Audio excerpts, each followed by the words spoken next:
I met my ex-husband in 1997. We got married within 10 months. He was absolutely charming and lovely. I met this man through a friend, and he was very charming. Everyone seemed to know him, like him. He was very sociable with everyone. I had no reason to suspect him of anything.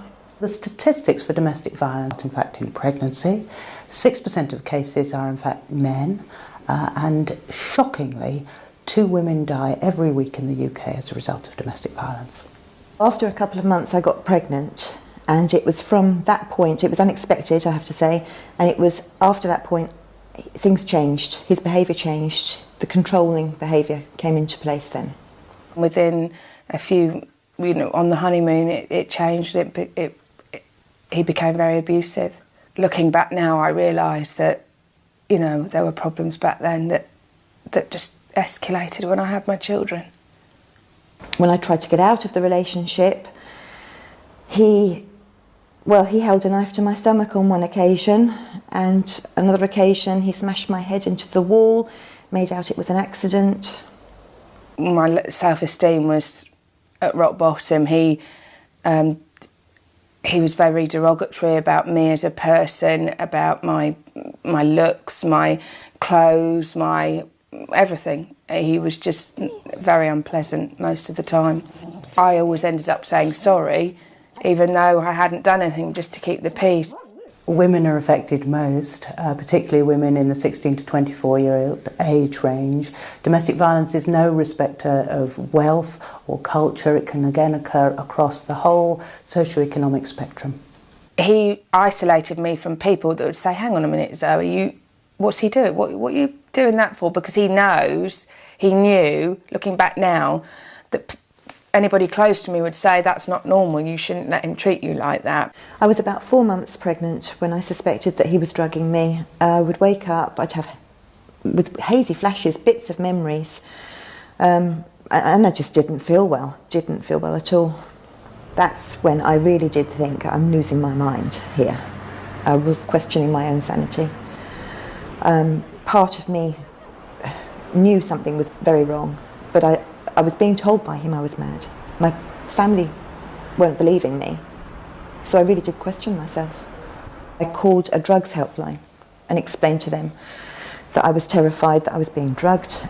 They advised me to go to A&E, so I went to the hospital, I got the test, and it came back positive.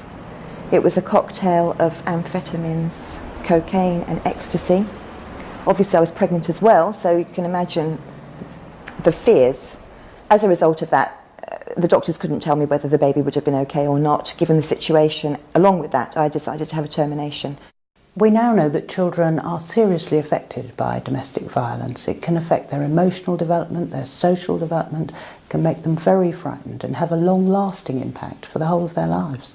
One of my worries was for the children, and obviously I couldn't leave him because I didn't want to render my children and I homeless. He had told me he would have my children, I have 2 children, he would have them picked up from school by somebody else, I would never see them again.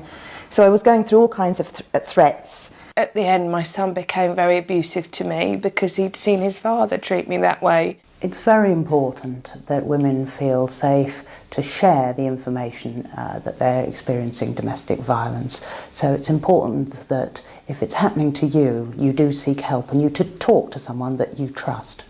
It was actually a colleague who put me in touch with the local domestic violence unit because I had a breakdown in her office and she felt that I needed some help and support. Luckily I had heard of the Worth Project, so I made contact with them. And it was just such a relief for someone to listen to me, believe me, not judge me at all in any way, shape or form, and to be there with total support for me. It was an absolute relief, it was a lifeline. Women can go to the police for help with domestic violence, but they can also go to other people that they trust. They can approach health service staff, they could talk to someone in the A&E department, they could talk to a GP, a midwife. Everyone these days is much more aware of what needs to be done and can advise on where to go for help. As a woman on your own, going to the police, going to court, it can be very traumatic, but with the Worth Project, I wasn't alone. I was able to do it. There is a lot more support available these days. Independent domestic violence advisors are based locally, and you can be put in contact with these by the NHS or by the police. Within 2 or 3 weeks after seeing the solicitor, that was it. I shut the door and I had to call the police, but he'd gone. When I was told that he'd been given life, I was so relieved. I was exhilarated. I felt as if I was set free from a complete nightmare. I realise now that just because he wasn't physically violent, that the emotional and mental abuse that I was suffering was equally as damaging, and I knew for myself and my children I had to get us out of it. Go and seek help immediately, not to leave it, because things can escalate, they can get far worse. There is help out there, you will be believed, you will be supported. I would just say to anybody that there is help out there. There are people that can support you and help you make that move, and you really have to do it for yourself as much as anybody else.